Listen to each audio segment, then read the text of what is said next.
People think ruin arrives with a scream. Mine came as a whisper that wouldn't leave. Before the ultrasound, before the numbers, I already felt the floor flex. I'm Mason Hale, 39. I started on rebar and mud, not spreadsheets. Today I run Hale Builders out of Redwood Ridge. 230 people across 4 states. Projects worth millions. Deadlines that don't blink. Discipline made it real. Precision kept it standing. Paige Whitmore was the town's bright orbit when we married. Old family name, flawless smile, a knack for charity rooms, and careful small talk. She wore that life the way a dancer wears balance, like gravity owed her. We built our home at Oak Crest, the kind of place people drive past slowly. Our son, Logan, is 15 now, stubborn like me, sharp like her. I coached his team, then came home to the garage where we turned scrap into birdhouses, tables, and inside jokes. We lost more pregnancies than I care to count. After a while you stop planning, then you stop hoping as loudly. We decided one kid could still be a whole life. Then 6 months ago Paige said she was pregnant. The word should have felt like sunrise. It didn't. I told myself it was fear. High risk, late 30s, all the sterile phrases that hide sharp edges. But something else lived behind her smile. The light was there, only it wasn't looking at me. Want to know the first sign I ignored? She stopped letting me help. Paige had always loved a plan. Lists, links, the good kind of control. Now she made choices alone. Paint colors arrived without discussion. Appointments appeared on the calendar after the fact. She started leaving for quick errands and coming back with nothing but a practiced yawn. Her phone became a second face. It lit up. She tilted it away. It buzzed. She walked into another room. The laughter changed, too. Not louder, just tight, like it belonged to someone else. When I asked what was funny, she said, "Oh, nothing," and held her smile like a plank in a storm. I kept building my days. Job walks at dawn, contract calls at noon, site checks until the light died. But the house felt colder in small ways. Paige slept with a pillow barrier, blamed it on the pregnancy. She talked about nursery themes in 3 different styles that never included we. She spent more and showed less. Receipts didn't match stories. You ever watch happiness look like a secret? It's sweet on the surface and sour the second it touches air. Logan noticed pieces, the way kids do. "Mom, okay?" he asked in the truck after practice. "She's tired," I said. It wasn't a lie, but it wasn't the truth either. Work gave me cover. Numbers don't care about feelings. Schedules don't take sides. Still, I found myself staring at beams and thinking about trust. How it fails the same way steel does. Not with one dramatic snap, but with a hairline crack that keeps spreading until the whole spans size. I tried to rewind the tape and find the single moment things bent. A gala last spring? A fundraiser photo where she stood half a step away? Maybe I was inventing ghosts. Maybe I was finally seeing them. Every theory ended in the same question. If joy lives here, why does it keep stepping outside? One night, I offered to cook, which is my way of waving a flag. "Sit down. I've got it." She hovered, checked her phone, and said she wasn't hungry. Then she dressed like the evening had plans and told me she needed fresh air. She left without a purse. She came back an hour later with a distant look and a story about a drive that cleared her head. I wanted to believe her. I've poured concrete in sleet and believed it would cure straight because I followed the mix. Faith in process is how I survived. But this wasn't concrete. This was smoke. Try to grab it, and you just smell your hands. So I waited, watched, and made notes in my head. I didn't accuse. I measured. Because sooner or later the truth sets its own appointment. And when it does, it never shows up alone. Routine keeps a life quiet until it doesn't. Mine started clicking like a bad relay. Brett Nolan, my partner, reads people the way I read schedules. He didn't lecture. He just laid out observations like bolts on a bench. Paige was out at odd hours. She kept her head on a swivel in places where no one hides. His wife, Mia, added one more detail that wouldn't leave me alone: a weekday cafe, a corner table, Paige leaning in close to a man she didn't introduce, the kind of lean that says this conversation lives off the record. When Mia waved, Paige flinched and then smiled too fast. I filed it under maybe. You can't run a company by chasing every shadow. But shadows kept turning into shapes. Her calendar filled itself. My name vanished from plans that used to be ours. She would drive out with an excuse and come back with nothing tangible, like errands that evaporated in sunlight. The ultrasound landed on our schedule like a checkpoint. Dr. Walter Keene had taken care of our family for years. He's soft-spoken, steady, the kind of man who lowers fear without trying. I told myself that seeing the heartbeat would settle everything. The truth is, I needed a referee I could trust. Paige's nerves were louder than mine. Breakfast sat untouched. She checked mirrors like they were judges, and she owed them explanations. She tried on 3 sweaters and kept none. Pregnant women earn the right to fuss. Still, this felt different. It wasn't the fuss of someone protecting a fragile moment. It was the choreography of someone dodging an unseen hit. Want to know the tell I kept denying? Joy didn't want to be seen with us.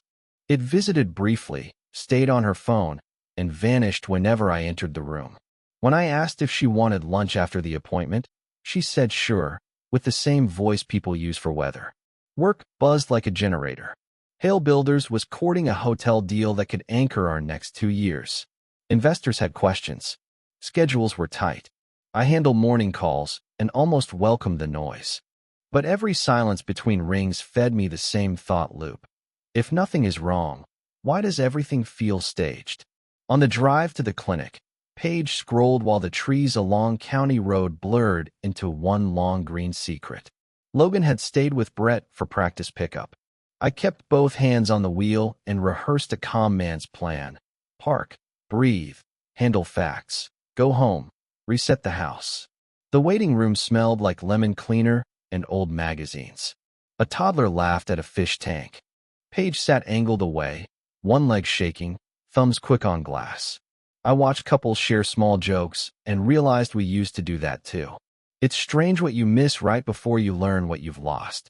Dr. Keene was late by 5 minutes, then 10. Nurses moved with the purposeful quiet of people delivering news on time. A clipboard changed hands. A printer sighed. I kept counting ceiling tiles and choosing not to pray. He finally appeared, and the room changed temperature. The man who always walked like a settled answer now walked like a question. Silver at his temples, eyes tired in a way I hadn't seen, hands that didn't know where to rest. He asked me to step into his office. Not us. Me. Paige didn't speak. She looked at the floor, then at the wall, then nowhere at all. I stood, felt the blood leave my hands, and followed him down a hall that got longer with every step. The certificates on his wall had straight frames. My thoughts didn't. He closed the door and didn't sit. That's when I knew the appointment had become something else. Not a joy check. Not even a risk briefing. Something clinical and human at the same time. The kind that rewrites a family with a single number. I have built my life on measurements. Steel spans. Tolerances. Loads. Give me data, and I'll build you a plan. But some numbers don't measure possibilities. They measure impact. They don't ask permission. They deliver consequences. Dr. Keene lifted a folder, not like paper, but like weight. He didn't start with comfort. He started with math. Dr. Keene opened the folder like a verdict. His voice was level, but the air felt thinner. He explained the growth curves, the measurements, the timeline no one can argue with. The dates on the chart said 27 weeks. Our calendar said 24. Those 3 missing weeks weren't a rounding error. They were a door I couldn't open. Walk me through it, I said, keeping my tone flat. I build with tolerances. I can listen the same way. He pointed to femur length, head circumference, organ development, the quiet facts that don't care about anyone's feelings. He said he had recalculated 3 times. He said margin of error couldn't stretch that far. Then he named the window of conception and looked up at me like a man handing over a live wire. That window was when I was in Phoenix for 4 straight weeks in January. Sunrise to midnight on a hotel job, calls to Paige every night, a countdown on my phone to the day I'd fly home. Ever seen a lie arrive as a date? It doesn't shout. It signs paperwork and lets you watch. I asked the only question that mattered. Are you certain? He nodded once, slow, like the motion hurt. He didn't offer platitudes. He did what good men do when truth is ugly. He let it stand. Then he said I needed to protect myself and Logan and choose my next steps before emotions built a fire I couldn't put out. The hallway swayed a little when I left his office. Certificates on the wall held level. I didn't. Back in the exam room, Paige lay with tear tracks drying on her skin. She stared at the ceiling like it might write a different story if she waited long enough. When our eyes met, hers asked for mercy she hadn't earned. I didn't raise my voice. I raised the standard. I looked at the screen and memorized the evidence, the graphs, the dates, the clean angles of a truth that cut without blood. Then I spoke the simplest plan I had. We're going home. We'll talk. Then you'll tell me who and how long. She swallowed and said my name like it might stop a storm. It didn't. The nurse moved in silence, wiped gel, turned off lights, reset the room for someone else's life. I signed a form I don't remember reading. We walked out past the fish tank and the lemon cleaner and a toddler who still laughed at bright colors. The drive home took 15 minutes and an entire year. Paige cried small, contained tears, like she was afraid of breaking her own makeup. I kept both hands on the wheel. Noise spilled from the radio until I shut it off. We passed the turn for Oak Crest, then turned back, like even the truck had doubts. I parked and waited.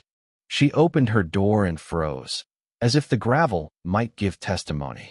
Inside, the house looked exactly the same. That's the quiet trick of betrayal. It doesn't rearrange furniture. It rearranges meaning. The photos on the mantel no longer told the past. They cross-examined it. Explosions feel honest, but they leave ash you still have to sweep. I chose something colder. I poured water. I set my phone on the table. I listed what I knew and what I would know. There would be records, places, faces, a timeline with no missing steps. There would be a plan. I have built towers out of dirt and rebar. I could build order out of this. Paige tried to speak. I held up a hand and spared us both a bad first draft. Emotion makes clumsy architects. Data makes clean edges. I would not give away leverage for the relief of shouting.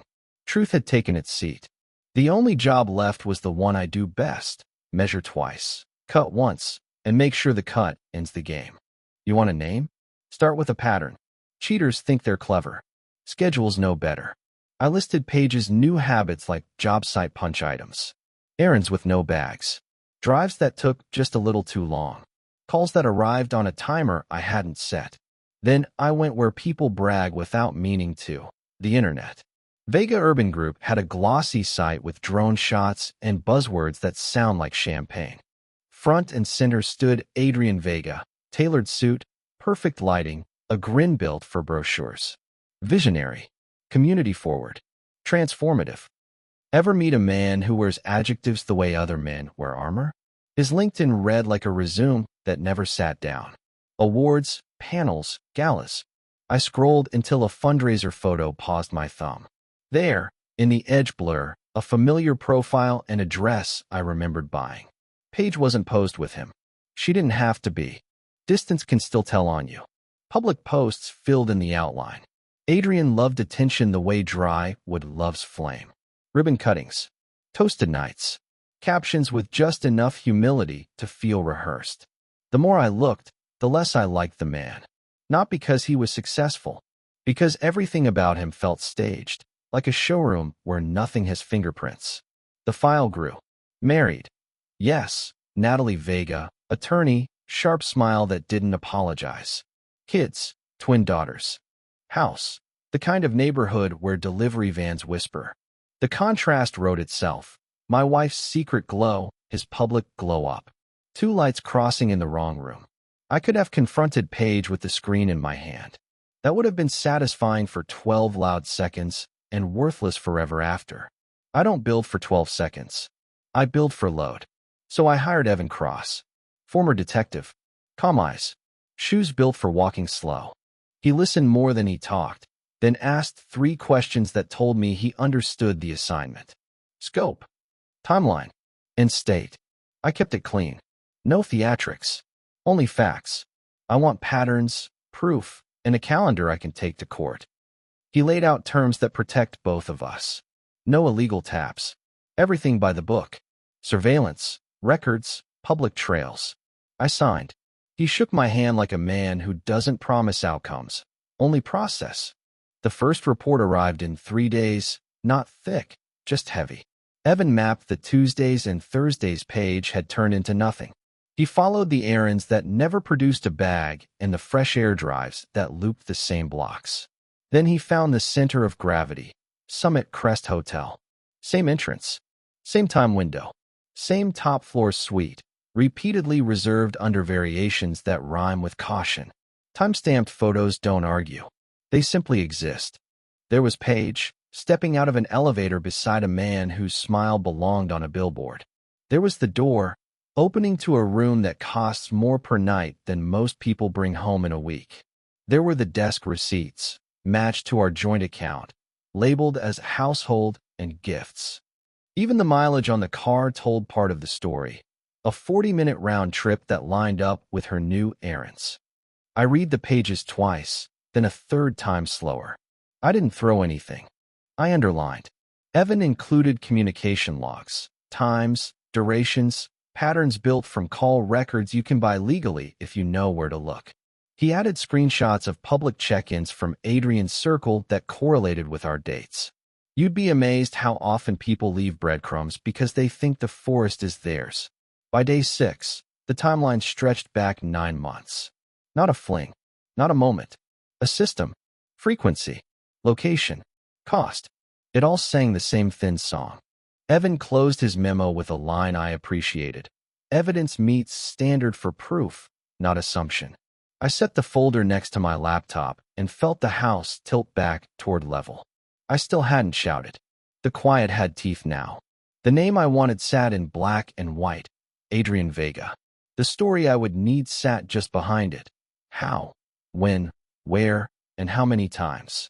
If there's an affair, there's also a plan. People don't burn this much fuel without a destination. My next move wasn't outrage. It was scope creep, on purpose. Because before you take down a structure, you map every beam. Proof of the meetings was enough. I wanted the map. Affairs leave receipts. Plans leave blueprints. Evan widened the lens. He pulled bank statements, loyalty points, and parking data. He traced our joint account to the Summit Crest desk. He matched room charges to household categories I never questioned. He flagged rideshare trips that began 2 blocks from our driveway and ended beneath the hotel awning. Patterns hardened into a road. Then he found the destination. A lease application sat in Paige's email under a bland folder name. State Capital District. A glass tower with a lobby that smells like money. The unit was a penthouse on the riverside, staged in white and chrome, the kind of view people mistake for a future. A holding deposit had already cleared. The contact phone belonged to Adrian Vega. The file stacked higher. Private school inquiries for next spring. Calendars blocked for tours. A realtor's cheerful note about move-in timing close to baby's arrival. Even a draft budget written in Paige's bright, careful font. My name appeared only where a bank requires one. Everywhere else, the life was theirs. Evan's summary was spare and brutal. The affair had crossed 9 months. The meetings were twice a week, with gaps that matched family events and public obligations.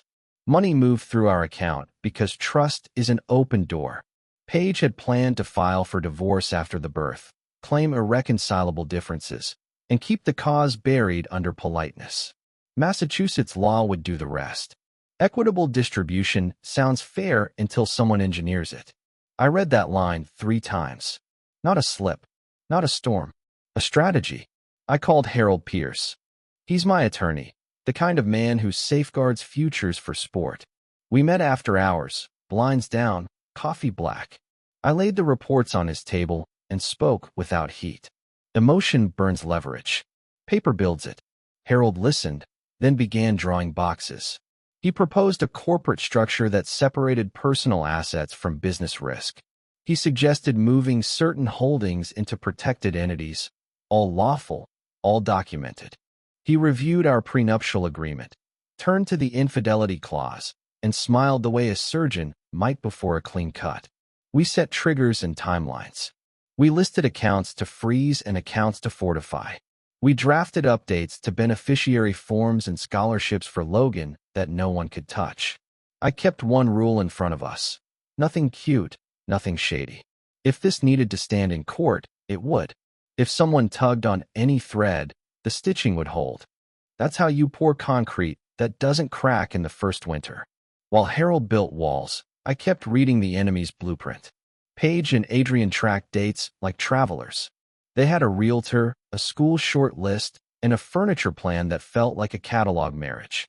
They wanted the birth to seal sympathy, then the petition to open my accounts. Paige would cry in the right rooms and never mention the hotel. She would call it drift. She would call it stress. People would call it sad and nod. Rage tried to stand. I let it sit. There is a difference between winning and feeling like you're winning. The former pays for your kid's future. The latter buys you a broken lamp. I changed passwords, quietly and legally. I separated lines between business and home so clean a rookie auditor could follow them. I handed Evan a short list of names and asked him to document every contact point between Vega Urban Group and my world. If Adrian had stepped anywhere near my vendors, I wanted it on paper. I also scheduled a friendly meeting with him as a potential partner. If he liked to brag, I would give him a room. Paige floated through the house like a well-rehearsed ghost. She asked about paint for a nursery that did not include me. She hummed to a future that didn't know my voice. I answered with logistics and measured pauses. You don't tip a structure that's already leaning. You step back, mark your cuts, and pick the right day. By the end of that week, the map was complete. Affair, financing, relocation, legal angle. I wasn't chasing rumors anymore. I was holding schematics. The next phase wasn't confrontation. It was demolition, controlled, contained, and irreversible. You can fake charm.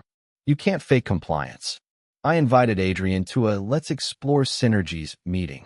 He arrived polished and talkative, praising flexible interpretations of rules and calling fines the cost of speed. I didn't argue. I asked for site tours. Site 1, Creekside, gaps in silt fencing, a diesel sheen near the waterline, uncapped rebar along a busy path. I shot wide and close, timestamps, bearings, context. Site 2, a conversion sprint. Harnesses on hooks while men walked beams, a stairwell without rails, a dumpster blocking a hydrant. A wall calendar bragged with an inspector selfie. 2 permits were expired, 1 misapplied. I logged numbers and cross-checked public records that night. Site 3, townhomes on a slope. Soil that didn't match the report, erosion netting out of place, runoff cutting into a storm drain. A foreman hinted the updated test came after rain erased their schedule. I filmed flows and photographed change orders that shifted costs to subs. Back home, I built packets, clean, indexed, and boring in the way truth should be. For OSHA and the State Board, fall risks, guards, distances. For the Environmental Bureau and the EPA, proximity to water, spill evidence, erosion controls. For the Building Department, permit mismatches, inspection anomalies, code sites by page and clause. No color, only order. Adrian kept calling about deal points. I saved the voicemails. In one he laughed about moving a stubborn inspector. Maybe he meant a reschedule. The tone said enough. While I stacked facts, Harold finished the armor. Titles shifted into lawful entities. Lines between business and personal turned razor clean. Logan's college funds went where no petition could touch. We reviewed the prenup. The infidelity clause stood simple and solid. Timing mattered. We filed nothing. We prepared everything. At home I played steady. Paige practiced normal, talking about a crib I would never build. Logan and I sanded a maple plank and talked baseball. I didn't make him carry a weight he couldn't lift. When the packets were ready, I added 30-second summaries any agent could scan. I mirrored drives offsite and printed a slim set for a different audience, Natalie Vega. She deserved clear facts before her life got rewritten by rumors. I didn't bring comfort to his wife. I brought clarity. We met near the courthouse. Natalie Vega arrived calm, efficient, already braced for impact. I slid a slim folder across. Lobby and elevator photos, Summit Crest door numbers, receipts tied to our account, call patterns, and the ultrasound date that erased doubt. She read silently, then shifted into work. 3 questions. How long? How often? Who knows? Were enough. 9 months. Twice a week. Very few. She outlined a clean response. File first. Request emergency orders. Freeze assets. Preserve evidence. Launch forensic accounting. Use her network for speed, not favors. I laid out my side. Environmental and safety packets ready for agencies. Tax irregularities archived. Voicemail bragging saved. Harold Pierce had our corporate armor locked. The prenup's infidelity clause stood firm. Logan's future was sealed behind paperwork no petition could touch. We synced clocks. If she filed as I triggered agencies, Adrian would lose time, money, and narrative in the same hour. No asset shuffle. No sympathy tour. Only facts. Why help me, she asked. I kept it simple. Truth belongs where it hurts and heals, and kids deserve fewer lies. We agreed on rules. No scenes, no leaks, evidence only. So the story would speak under oath, not online. Natalie started calling. Judge's calendar, a forensic accountant used to develop her shells, a custody specialist who keeps hearings child-centered. I briefed Harold. He refined triggers in 2 letters and watched key accounts for suspicious tremors. Brett covered sites. Evan refreshed surveillance to confirm habits. Timing runs on habits. At homepage floated through talk of paint. I measured silence, fed Logan burgers, and drove with the windows down. Sometimes quiet is a promise. I've got you. Sunday night, I checked copies, backups, and holds. Packets stacked in a plain briefcase. On a yellow pad, I wrote 1 sentence and slipped it into my wallet. No surprises for him. Only consequences. Adrian mistook charm for immunity. The law is slower than charm, but heavier. The next move wasn't rage. It was outreach. I booked a coffee near the courthouse with a woman who needed the truth more than comfort. At 7 a.m., the clock stopped belonging to them. I sent the packets. Environmental to the EPA and State Bureau, safety to OSHA, permits to the building department. Harold queued revenue materials for the IRS. Natalie filed her petition with emergency orders, asset freeze, custody, preservation, forensic accounting. No speeches, only timestamps, photos, and cross-references. We waited for confirmations, not drama. Case numbers arrived. A state investigator asked for originals. A clerk stamped Natalie's filing. By mid-morning, investors called with careful voices. A lender paused to draw. A city office scheduled a compliance review that smiled on paper and bid in person. At 10:12, 2 sedans rolled up to Vega Urban Group. 3-letter jackets crossed polished glass. Search warrants ended the tour. Natalie texted a photo of the judge's stamp. Orders granted. Accounts frozen. Momentum replaced doubt. Adrian's calls changed flavor. Brag, bargain, then beg. He left me a pitch about mutual opportunities. Archived. Paige's phone lit like a slot machine. She whispered through a locked door and met silence that didn't negotiate. I made Logan sandwiches and answered what he actually asked. Pickles? Yes. Practice? Yes. Not every hour needs new weight. Natalie called from a quiet room. His counsel asked for a continuance. Denied. No triumph, just clockwork.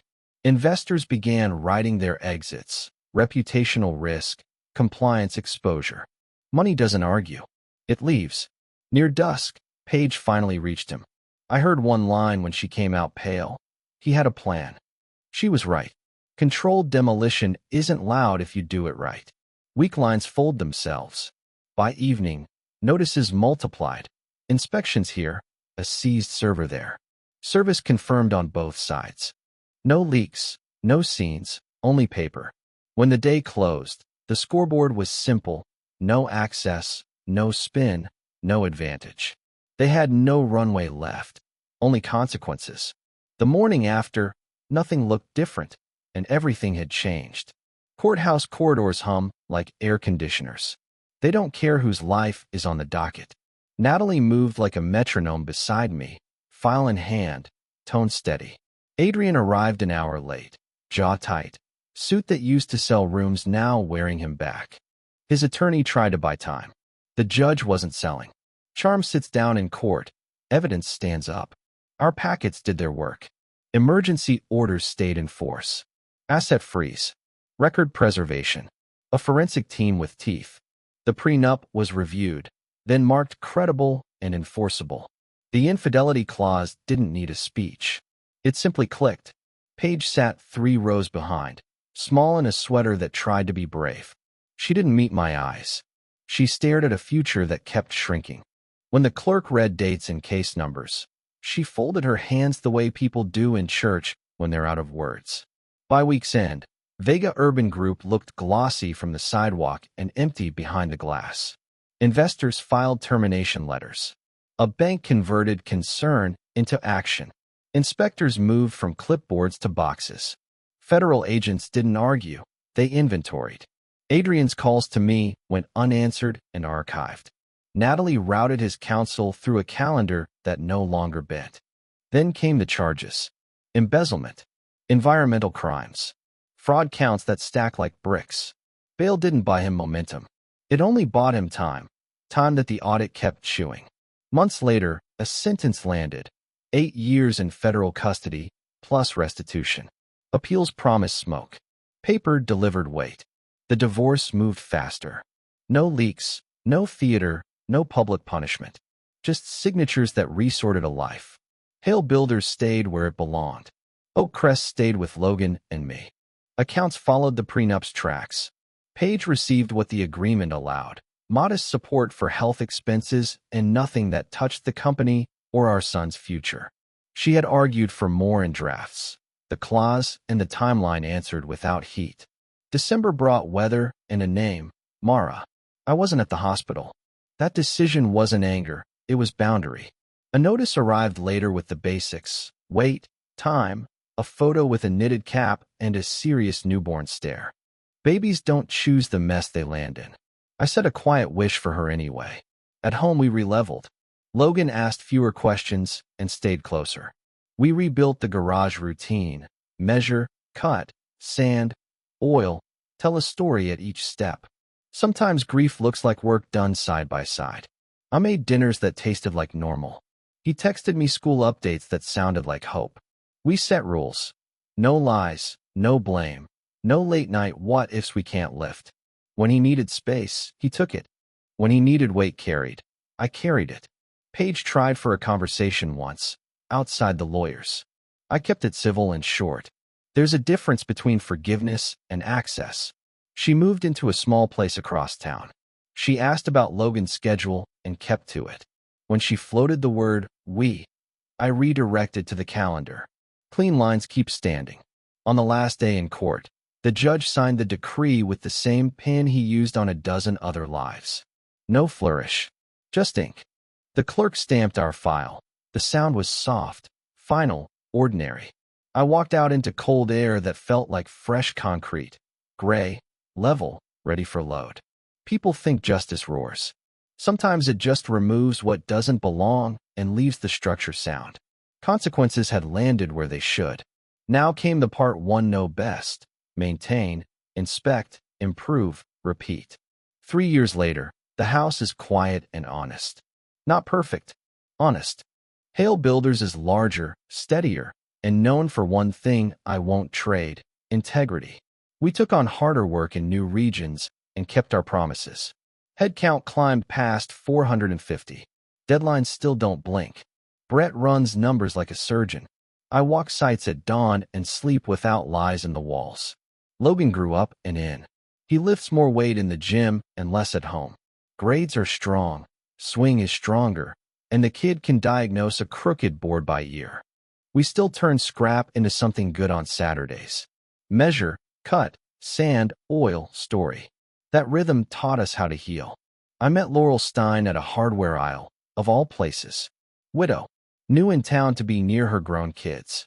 We didn't start with fireworks. We started with errands. Coffee turned into walks. Walks turned into care. 18 months later, we had a steady thing with clear edges. No rushing, she said. No pretending. I agreed. We kept our calendars simple and our words simpler. Grief stays in the room. We make space for it and for each other. Paige rebuilt, slowly and visibly. Community college first. Then a promotion to assistant manager at a neighborhood market. No grand speeches, no tearful reconciliations. Just steady effort and boundaries that hold. We trade messages about Logan's schedule and keep it civil.